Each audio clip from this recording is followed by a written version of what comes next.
이 시간 저를 위해서 한 1분 동안만 간절히 기도하고서 하는 말씀 듣겠습니다. 설날에라 저를 위해서 조금 덜 기도하신 것 같아요. 그래서 한 1분 동안만 다른 거 기도하지 마시고 우리 세우셨는데 하나님께서 붙잡아 주시고 입술도 주장하여 주셔서 하나님의 살아있는 말씀을 잘 증거하게 되게 해달라고 위해서 한 1분만 딱 기도하시고 말씀 듣겠습니다. 같이 기도하십니다. 하나님 고맙습니다. 이 시간도 저희들 불러 모아주셔서 이곳에 나와서 하나님 앞에 예배드리게 하시니 너무나도 고맙고 감사합니다. 오 주님 주님 주님, 이 시간 임자해 주시옵소서. 이 종은 하나님 말씀 어떻게 증거될지 알지 못합니다. 하나님, 아론의 입술에 참으로 할 말을 넣어주셨던 것처럼 이 종의 입술에도 할 말을 넣어주셔서 하나님의 살아있는 말씀만 바로 증가하는 복된 입술 될 수 있도록 또 하나님 같이 해주시옵소서. 성령님 붙들어 주시옵소서. 도와주시옵소서. 이 종을 밀어주시옵소서. 하나님, 내가 알지 못했던 것 깨닫게 해주시고 바로 증감으로 말미암아 전하는 자나 듣는 자나 다 복된 말씀이요 은혜의 말씀이 될 수 있도록 하나님께서 같이 해주시옵소서. 성령님 일하실 것을 기대합니다. 성령님 일하실 것을 기대합니다. 이 시간에 이것을 운행하여 주시고 이 시간에 예배가 남아나에서 현장에 되어서 모두 다가 은혜 받는 시간 될 수 있도록 하나님께서 같이 해주시옵소서. 함께 하실 줄 믿습니다. 악한 마귀 사탄 더러운 것들은 떠나가게 하시고 성령님께서만 이 시간 운행하시고 지배하여 주시옵소서. 예수님 이름으로 기도하옵나이다. 아멘. 우리가 지난주부터 성막을 이제 공부하기 시작을 했습니다. 지난주에는 그 성막의 뭐 변천사라고 할까요? 시대에 따라서 하나님께서 각 시대마다 어떻게 찾으셨고 어디서 사람을 만나 주셨는가를 살펴보았습니다. 또 성막의 뭐 명칭이라든지 뭐 이름이라든지 또 성막이 완성되었을 때 어떤 좋은 일이 일어났었는지를 우리가 살펴보았어요. 그리고 과연 이 시대는 어떤 시대인가? 우리의 심령 속에 성령께서 거하시는 전이기 때문에 심령성전의 시대, 또 심령성전도 잘 지어지면 사도행전 2장에 나오는 그런 교회가 이루어진다고, 우리가 그런 교회를 이루자고 말씀드렸었죠. 오늘도 이제 서론적인 부분인데요. 이제 오늘까지만 서론적인 부분을 하고 다음 주부터는 구체적으로 성막에 들어가서 직접 그 부분 우리가 다 살펴볼 텐데요. 성막을 공부하는 이유가 뭘까? 아닌 말로 몇천 년 지난 그거를 우리가 굳이 그렇게 공부까지, 그것도 한두 시간이 아니고 여러 시간에 걸쳐서 굳이 공부를 해야 될 것인가, 그렇게 뭐 생각하실 분들 계실 거예요.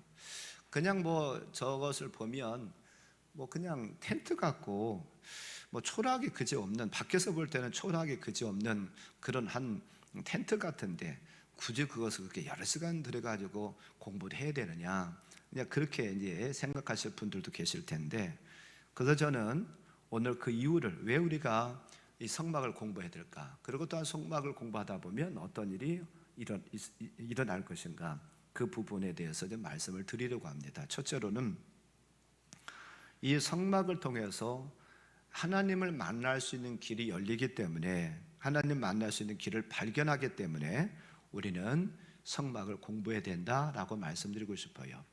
왜 그러냐면 하나님께서 천지만물을 창조하셨습니다. 그리고 하나님께서 보시기에 참 좋았다라고 말씀하셨어요.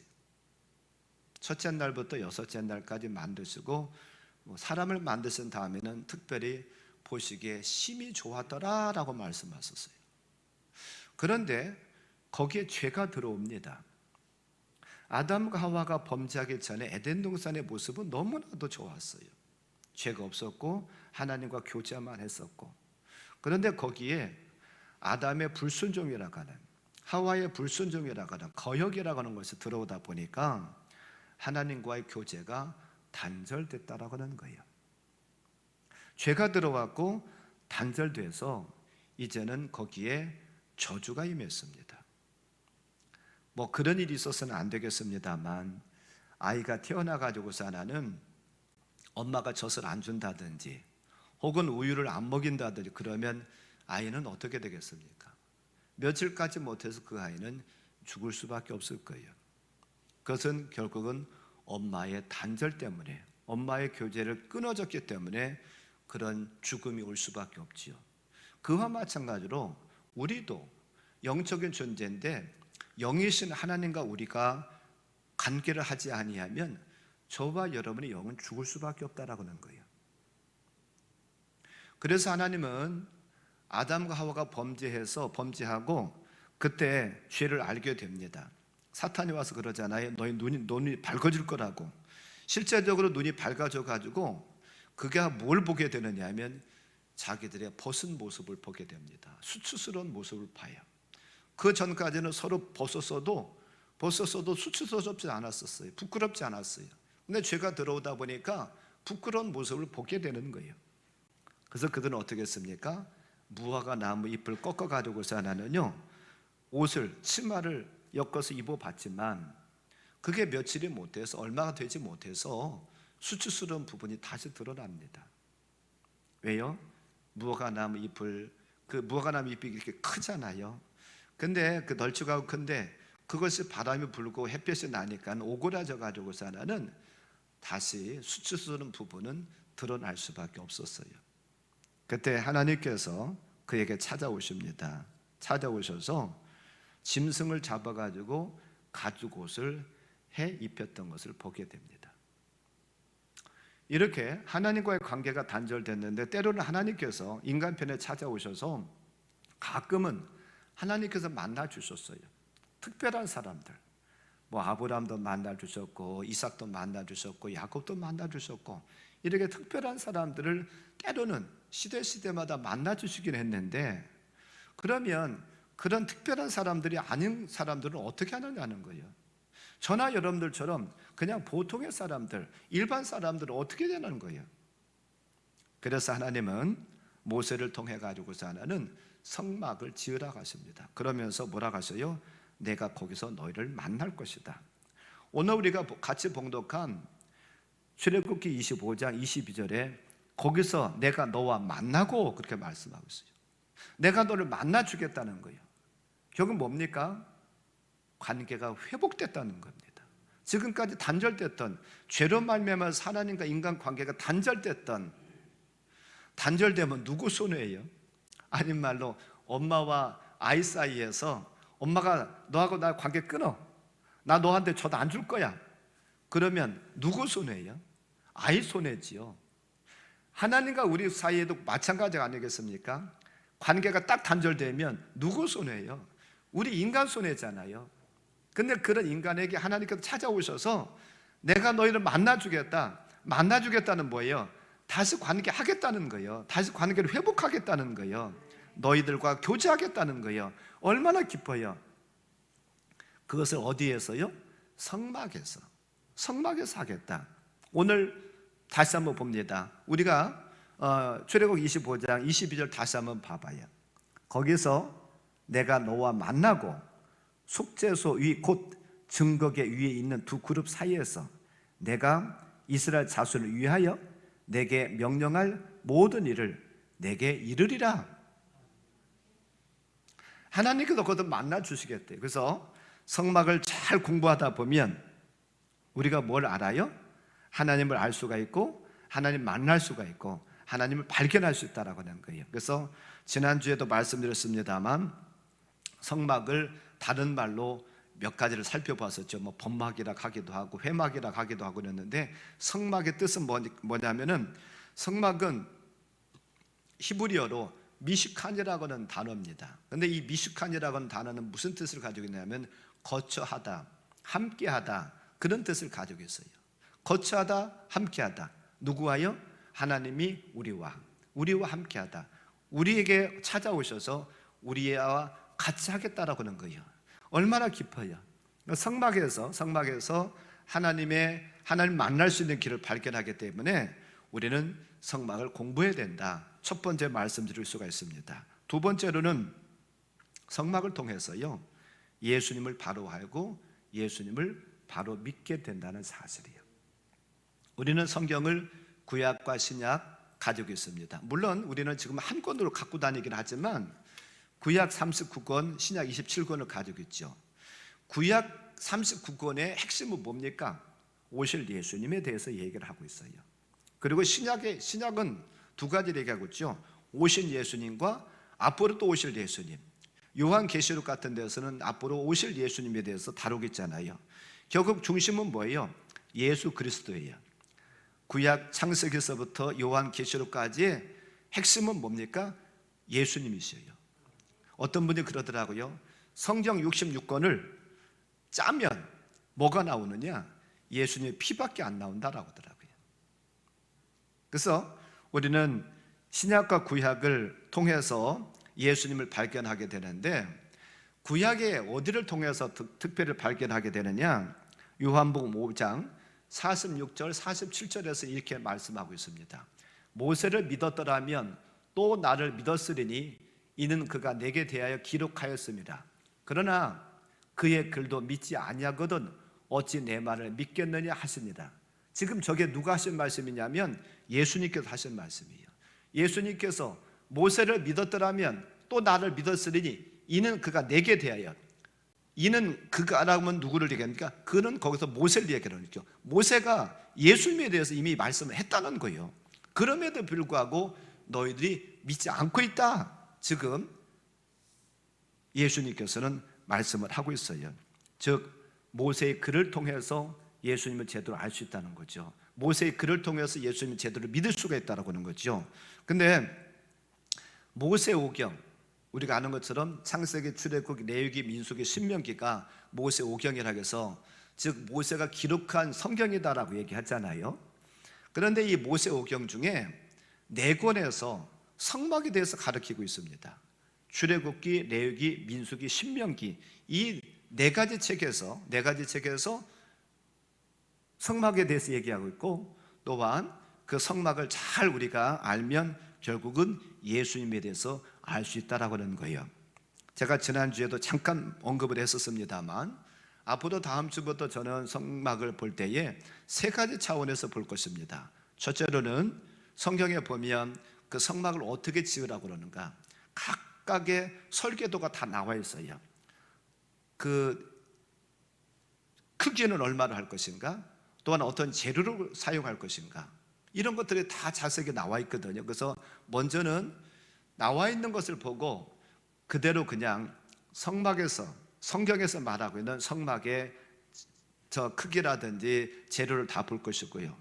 또 그 재료라든지 혹은 그 성물을 통해서 예수님과 어떻게 연결되는지를 또 보려고 합니다. 하나하나, 성막 하나하나가 다 예수님과 관계가 되어 있어요. 예를 들어서 첫 번째, 우리가 이제 다음 주에 보게 될 텐데, 문 같은 것은 양의 문 대신 예수님을 볼 수가 있습니다. 이렇게 두 번째로는 예수님과 관계돼서 보게 될 것이고, 세 번째로는 그러면 이 성막과 나는 어떤 관계가 있는가, 성물과 어떤 관계가 있는가, 나는 거기서 무엇을 깨닫고 어떻게 살아가야 될 것인가, 그것을 거기서 찾아볼 것입니다. 그렇게 3가지로 가지고 찾아볼 거예요. 사도 바울 선생님께서는 고린도후서 3장 12절부터 뭐라고 말씀하고 있느냐 하면, 고린도 교인들이 마치 또 수건을 쓰고 구약을 보는 것처럼, 수건을 쓰고서는 하나님 말씀 보는 것처럼 그렇게 가리워져 있다라고 말하고 있습니다. 고린도후서 3장 12절부터 몇 절을 보면 뭐라고 말하냐면, 우리가 이 같은 소망이 있으므로 담대히 말하노니 우리는 모세가 이스라엘 자손들에게 장차 없어질 것에 결국을 주목하지 못하게 하려고 수건을 그 얼굴에 쓴 것 같이 아니하노라. 그러나 그들의 마음이 완고하여 오늘까지도 구약을 읽을 때에 그 수건이 벗겨지지 아니하고 있으니 그 수건은 그리스도 안에서 없어질 것이라. 지금 구약 하나님 말씀, 특별히 모세 오경을 보면서 그들의 수건으로 덮은 것과 같이 그들은 지금 제대로 깨닫지 못한다는 거예요. 근데 이것을 누가 벗겨주시겠다라고요? 14절을 보니까 예수님께서, 그리스도께서 벗겨주시겠다라고 약속을 하고 말씀을 하고 있어요. 우리는 수건을 쓴 채로 성경을 봐서는 안 돼요. 수건을 벗어 제끼고선 하나님 말씀 볼 때에 거기에서 은혜가 되고 우리가 믿어지는 겁니다. 그래서 우리는 성경을 통해서 볼 때에 거기 한 곳 한 곳에서 다 예수님을 볼 수 있기를 바랍니다.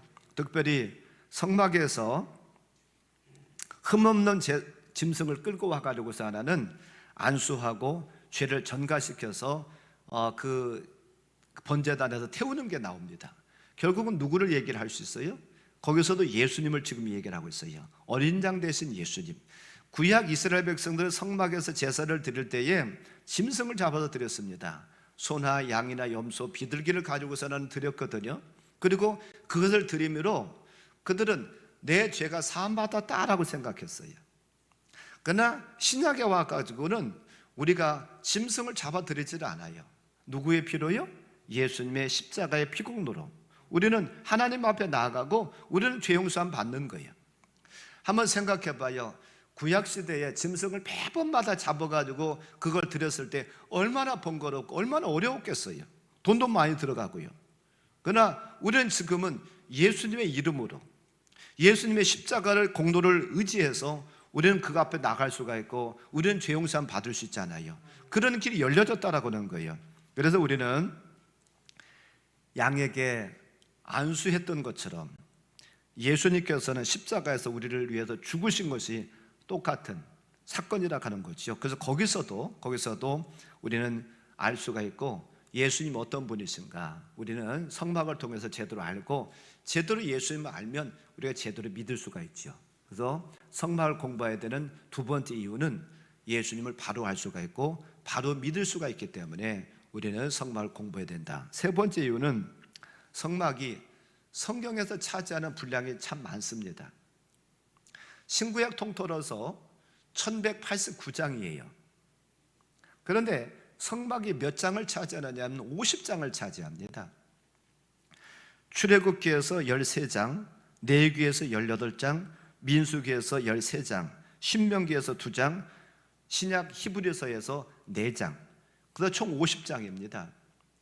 우리가 잘 아는 하나님께서 천지만물을 창조하셨다라고 하는 창조 사건에 대해서는 11장밖에 나오질 않아요. 그리고 우리가 잘 아는 믿음의 조상이라고 하는 아브라함에 대한 얘기 많이 하고 많이 알잖아요.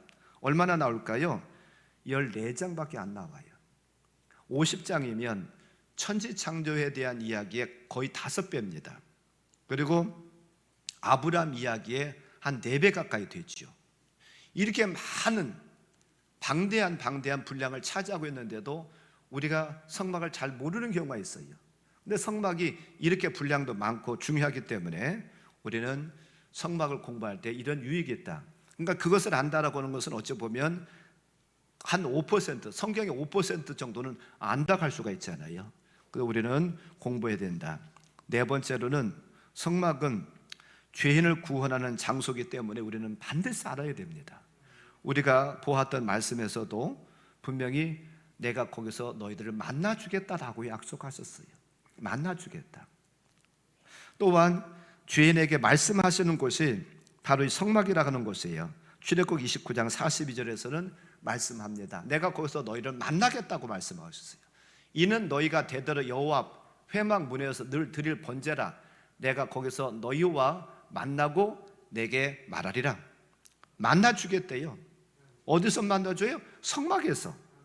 그러나 이제는 우리는 어디서 만나요? 예수님 안에서 만날 수가 있죠. 그래서 우리가 이런 만남을 통해서 또한 받아주시고 용서해 주시는 곳이 바로 성막이라고 레위기 1장이나 레위기 또한 4장에서 말씀합니다. 레위기 1장에서 이렇게 얘기합니다. 1장 1절에서 여호와께서 회막에서 모세를 부르시고 그에게 말씀하여 이르시되. 어디에서 말씀하신대요? 성막에서. 그 전까지는 모세가 어디에서 하나님 만났어요? 주로 시내산 올라가서 만났잖아요. 시내산 올라가서 하나님께 말씀하시면 그것을 듣고 이스라엘에게 선포하고, 물론 꼭 시내산만은 아니었습니다만 어떤 중요한 일은 시내산에 가서 받아왔잖아요. 지난주도 말씀드린 것처럼 십계명의 두 돌판 또한 성막의 설계도 이것은 시내산에 가서 만나서 받아왔던 건데 이제는 하나님께서 어디서 만나서 말씀하시겠대요? 성막에서. 성막에서 만나시겠다는 거예요. 그래서 우리가 성막을 잘 공부하다 보면 이렇게 어디서 하나님 만날 것인가를 깨닫게 된다는 것이죠. 또 4절에서는 말합니다. 그의 번제물이 머리에 안수할지니 그를 위하여 기쁘게 받으심이 되어 그를 위하여 속죄가 될 것이라. 성막에서 또 뭣도 해주신대요? 죄 용서도 해주신대요. 속죄도 해주신대요. 우리는 성막을 통해서 또한 예수님을 통해서 우리는 죄 용서 받을 수가 있습니다. 그래서 우리가 성막을 그래서 공부해야 된다. 또한 5번째는요, 성령 인도하시는 삶이 무엇인지를 알게 됩니다. 이게 무슨 말씀이냐면, 우리가 지난주에 그림을 봤었는데 여러분 기억하시는지 모르겠어요. 혹시 모르시니까 방송실에서 한번 지난주에 봤었던 그림을 좀 한번 보여주시죠. 여기입니다. 우리가 지난주에 보았던 그림인데요, 이것은 지난주에도 말씀드렸었잖아요. 성막이 완성되었을 때에 여호와 영광이 강하게 임했었다. 그래서 그 모세 시대의 성막에도, 또한 솔로몬 시대의 성전에도, 또한 학계 시대의 그 성전에도 여호와 영광이 임해서 강하게 임해가지고 제사장이 모세가 거기를 들어가기를 두려울 만큼 그렇게 강하게 임했다고 말씀하셨죠. 그때 임했던 그 하나님의 임재가 이제 구름 기둥으로 떠오르게 됩니다. 그래서 이 구름 기둥이 이스라엘 백성들 인도해 가요. 구름 기둥이 떠올라서 앞으로 전진하면 이스라엘 백성들도 빨리 그 짐을 쌉니다. 자기들 살던 집을 싸요. 또 레위 지파, 무라리 지파라든지 자손이라든지 고핫 자손이라든지 레위 지파에 속했던 사람들은 자기들 짐 싸는 게 아니라 저 성막을, 지난주도 말씀드렸죠, 텐트였다고, 다 조립이라고. 그래서 빨리 그 자손마다 고핫 자손은 무엇을 싸라, 또한 무라리 자손은 무엇을 싸라, 이게 다 정해져 있거든요. 빨리 싸가지고서는 저 구름이 인도해 가는 대로 따라가는 거예요. 그러니까 이스라엘 백성들 걱정할 필요가 없어요. 그냥 따라가기만 하면 돼요. 그래서 저 구름이 멈추면 거기서 또 멈춰요. 멈추고 거기다가 성막을 다시 조립을 해가지고 또 세우지요. 그러니까 몇 날 있을 것도 그들은 걱정할 필요도 없고, 먹을 거 걱정할 필요도 없고, 언제 떠나야 될까, 언제 출발해야 될까, 그 걱정하지 않아요. 그냥 저것만 보고 있으면 되는 거예요. 그러니까 얼마나 좋았겠어요. 아이들이 커나가면서 그럽니다. 나도 빨리 어른 되고 싶어. 어른 되면 참 좋을 거로 생각을 해요. 근데 제가 어른 돼 보니까 별로 좋은 것도 없더라고요. 어려움 많지, 또 결정해야 될 것도 있지. 근데 애들은 자꾸 그러잖아요. 나 빨리 어른 돼가지고 어른 됐으면 좋겠어 그러잖아요. 엄마 아빠의 손을 잡고 가는 아이는 걱정 없어요. 엄마가 아빠가 다 걱정해 줍니다. 엄마가 다 해결해 줘요. 지네들이 먹고 살 거 걱정 안 해도 되고, 오늘은 뭐 먹어야지, 오늘은 뭘 입어야지. 애가 걱정하는 게 아니라 누가 걱정해요? 부모가 걱정하잖아요. 그처럼 이스라엘 백성들은 그냥 저 구름이, 또한 불기둥이 떠오르는 거, 그것만 보고 살아요. 그들은 근심 걱정 안 해도 돼요. 그런데 구약시대는 저 불기둥과 구름기둥이, 성막시대는 그렇게 인도했지만 오늘 이 시대는 누가 인도하신다고요? 성령님께서 인도하신다는 거예요. 성령님께서. 그래서 그 어떤 출발을 딱 해야 된다고 하면은 이 구름기둥과 불기둥이 딱 떠올랐는데요, 아브라함 시대는 직접 하나님께서 나타나셔가지고 아브라함아라고 부르셔요. 너는 본토 친척 아버지 집을 떠나 내가 너에게 지시할 땅으로 가라라고 하셨어요. 그래서 직접 하나님께서 말씀하셨는데, 성막시대는 구름기둥과 불기둥이 떠올랐거든요. 그리고 교회시대, 신약시대라고 한다고 하면 그때부터는 성령님께서, 그래서 안디옥 교회에도 사도행전 13장 1절부터 3절 말씀을 보면 안디옥 교회도 성령께서 이르는 말이 있어요. 내가 이방인의 사도행전 13장입니다. 13장. 내가 바울과 바나바를 통해 가지고 이방인의 선교사를 보내려고 한다. 이방인의 사도로 보내려고 한다. 그러니까 따로 세우라. 내가 불러 시키는 일을 위하여 바나바와 사울을 따로 세우라. 이제는 신약 시대는 누가 지시했어요? 성령님께서 지시하신다는 거예요.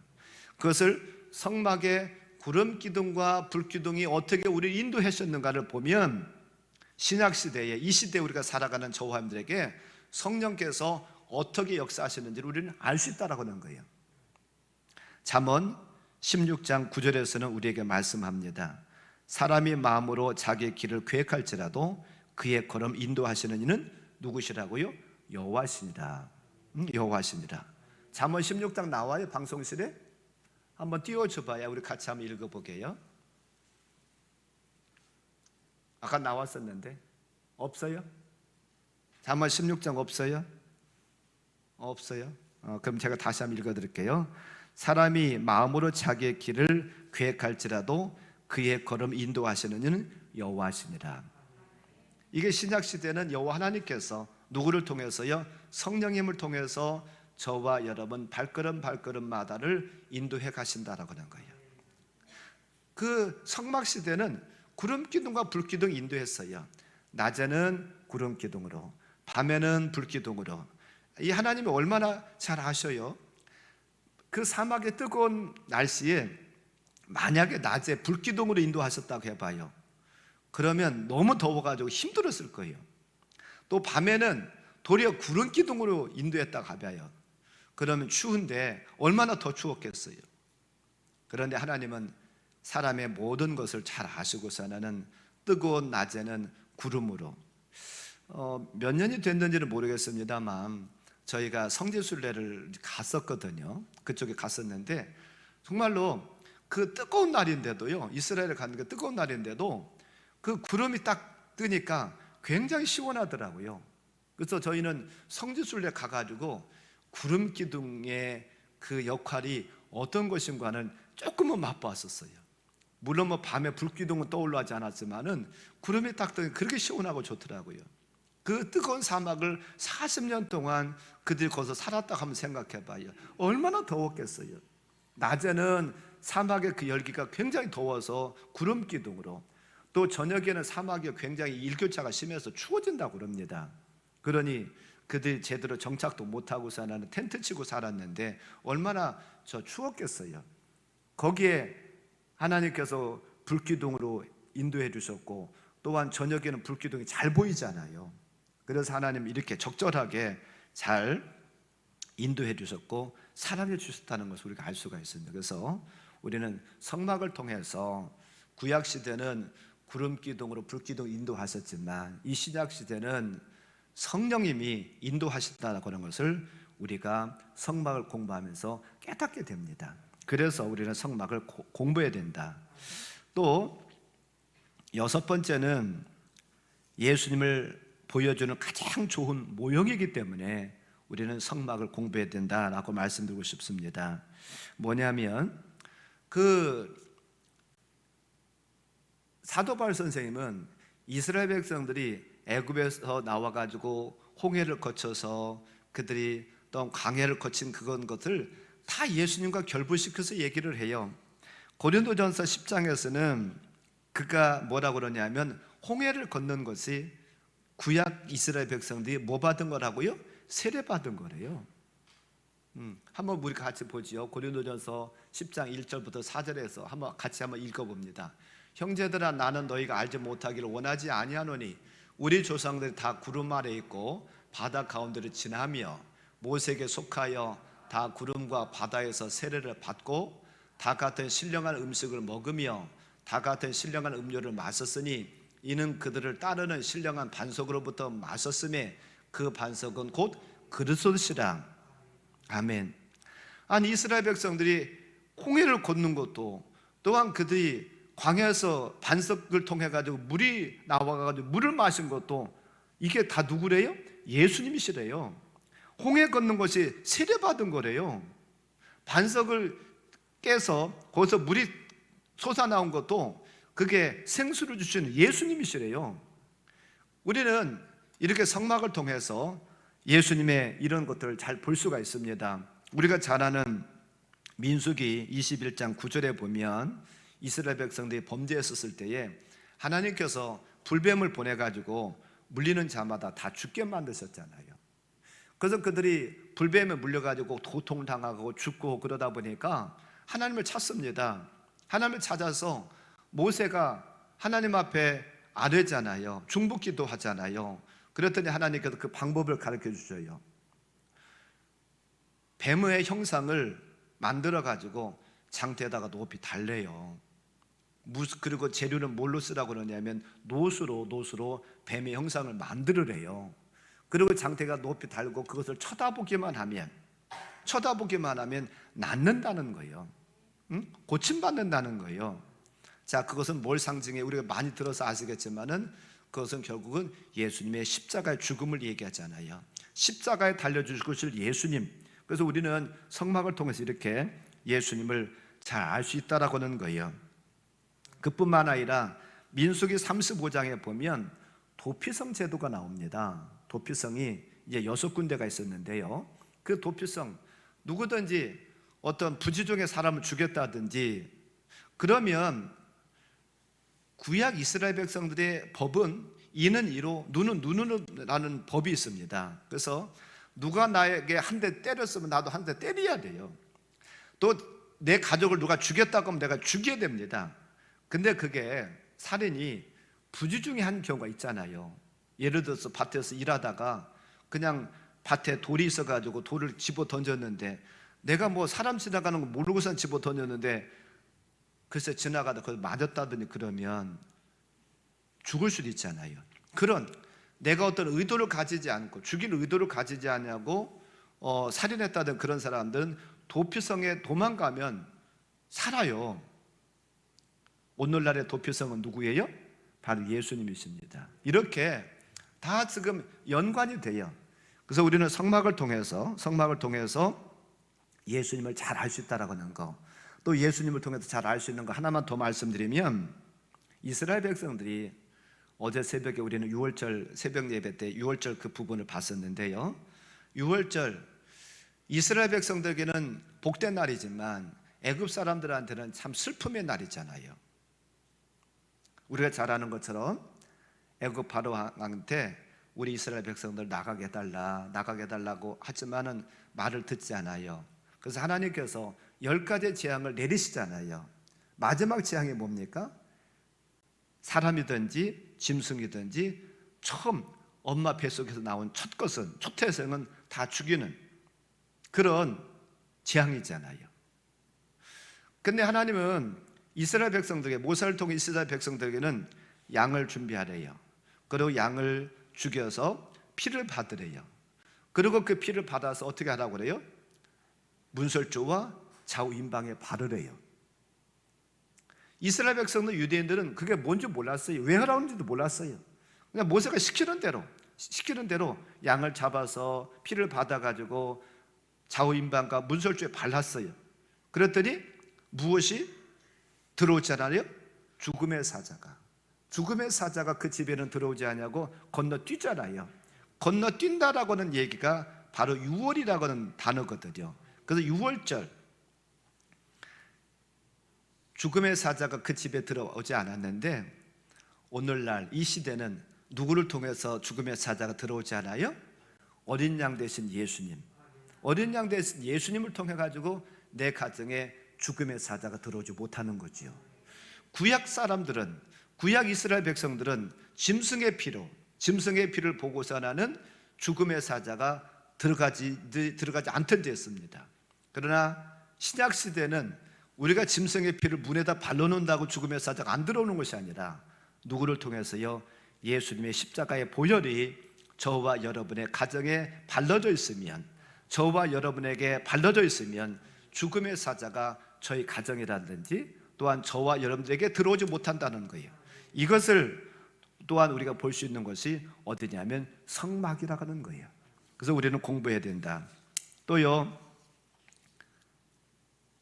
우리는 성막을 통해서 저와 여러분의 영적인 진단을 받을 수 있다고 하는 거예요. 우리가 몸이 아프면 병원에 가서 의사 선생님을 통해 가지고 먼저는 묻습니다. 환자분 어디가 아프시죠? 선생님 어디가 아프셔서 오셨습니까? 그러면 얘기하잖아요. 내가 이게 안 좋고 어디가 어때서 그렇다고 얘기하잖아요. 그럼 의사 선생님이 때로는 그냥 말 들은 것만 가지고도 판단하기도 하지만 조금 아니다 싶으면 검사를 하잖아요. 피검사를 해봅시다, 뭐 뭘 해봅시다 해가지고 판단하잖아요. 그러면 그때 병명이 나오잖아요. 그런 병명에 따라서 우리는 치료를 받으면 됩니다. 입원하라고 하면 입원하고, 수술하라고 하면 수술하고, 그렇게 해서 우리가 건강을 회복하잖아요. 성막을 통해서 저와 여러분들도 영적인 진단을 받을 수 있다고 하는 거예요. 우리는 문 앞에 서서 유일하신 예수님을 나의 구주로 고백하는가, 어린 양 대신, 문의 문 대신 예수님을 내가 제대로 고백하는가, 우리가 거기서 볼 수 있어요. 번제단에서 나의 죄는 무엇인가, 내 죄를 발견하게 됩니다. 물두멍에서는 나는 죄를 범한 후 성결한 삶을 살고 있는가, 물동맹에서 손을 씻는 곳이거든요. 씻는 곳이에요. 우리가 구원받는 그런 회개는 한 번 하면 되려나 모르지만 우리가 손발을 씻는 것은 늘 해야 돼요. 오늘 새벽인가 제가 어제 저녁인가 이 얘기 한 것 같은데요. 뭐 기도에 나오시는 분들한테는, 그러니까 회개가, 구원파 같은 경우는 한 번 회개했으면 되지 무슨 또 회개하느냐라고 해요. 그러니까 그건 아니에요. 뭐 나중에 성경을 찾아보면서 말씀을 분명히 드리겠습니다만, 우리는 회개가 구원받는 회개도 있지만 우리 일상적인 생활 속에서 짓는 것들도 회개해야 된다는 거죠. 그래서 우리는 물두멍 앞에서 내가 죄를 버리고 성결한 삶을 살고 있는가 살펴보게 돼요. 또한 등대 앞에서는 나는 지금 비태인 생활하고 있는가, 이 비태인 생활하기 위해서 이 등불을 꺼트리지 않기 위해서 내가 노력을 하고 있는가. 그뿐만 아니라 떡상에서 나는 하나님의 말씀의 떡을 매일 먹는가. 여러분들 이따 끝나고 나가시면서 떡을 받으실 텐데 그 육신의 떡도 귀한 것입니다만 먹어야 돼요. 그러나 육신의 떡은 육만 살려요. 육신만, 이 몸뚱이만 살립니다. 영을 살리는 것은 뭐가요? 하나님의 말씀이. 그래서 우리가 하나님의 말씀의 떡을 늘 먹고 살고 있는가, 빈약한가 우리가 살펴보게 되죠. 분향단에서는 향을 올려드리는 것이거든요. 성경에서 향은 기도라고 그랬습니다. 그래서 내가 기도 생활을 제대로 하고 있는가, 이런 것들을 또 살펴보게 돼요. 또한 법궤 앞에서는, 제일 마지막에 법궤 앞에서는 나는 진실로 하나님의 능력을 믿는가, 또한 부활의 소망이 있는가, 이런 것들을 살펴보면서 내 신앙을 점검하게 됩니다. 그래서 내 신앙이 어딘가 모나고 잘못됐다 건다가면 끊을 것은 끊고 고칠 것은 고쳐야 되잖아요. 그리고 궁극적으로는 그렇게 해서 뭘 하겠다는 거예요? 건강한 내 영을 만들겠다는 거죠. 건강한 내 영혼을 만들면 그게 누가 돼요? 뭐가 돼요? 일꾼이 됩니다. 궁극적으로는 내가 영적으로 건강해서 하나님 일을 하는 일꾼이 되기 위해서 우리는 성막을 공부해야 돼요. 목회 데이터 연구소라 가는 그런 곳에서 금요일마다 이제 데이터가 나오는데, 뭐 이번 금요일 건가요? 지난 금요일 건가? 제가 이제 오늘 아침인가 봤는데, 그 믿는 기독교인들한테 물었어요. 믿는 기독교 청년들한테 물었습니다. 대기업에 들어가서 일하면 연봉 4천만 원을 준다. 일하지 않고 일을 안 해도 한 달에 200만 원씩, 그러면 연봉으로 하면 2,400만 원이잖아요. 주겠다. 그러면 뭘 선택하겠느냐? 당신이 마음대로 선택할 수 있다고 한다면, 당신이 마음대로 선택할 수 있다고 한다면 뭘 선택하겠느냐? 아침부터 밤늦게까지 수고해서 대기업에 가서 열심히 일해야 4천만 원 벌을래? 아니면 아무것도 안 하고 그냥 편안히 있어도 200만 원 준다면 그것을 선택할래? 그랬더니 여러분 같은 뭘 선택하겠어요? 이제 저나 조금 나이 드신 분들 같으면은 일하지 않고 200만 원 받는 게 나을 것 같아요. 근데 그래도 젊은 애들이 뭐라고 대답했느냐면 66%가 그래도 대기업에 들어가서 연봉 4천만 원 받겠습니다. 일하겠습니다. 그렇게 대답을 했더라고요.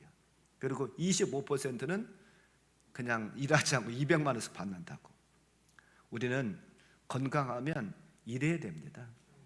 건강하면 뭔가 해야죠.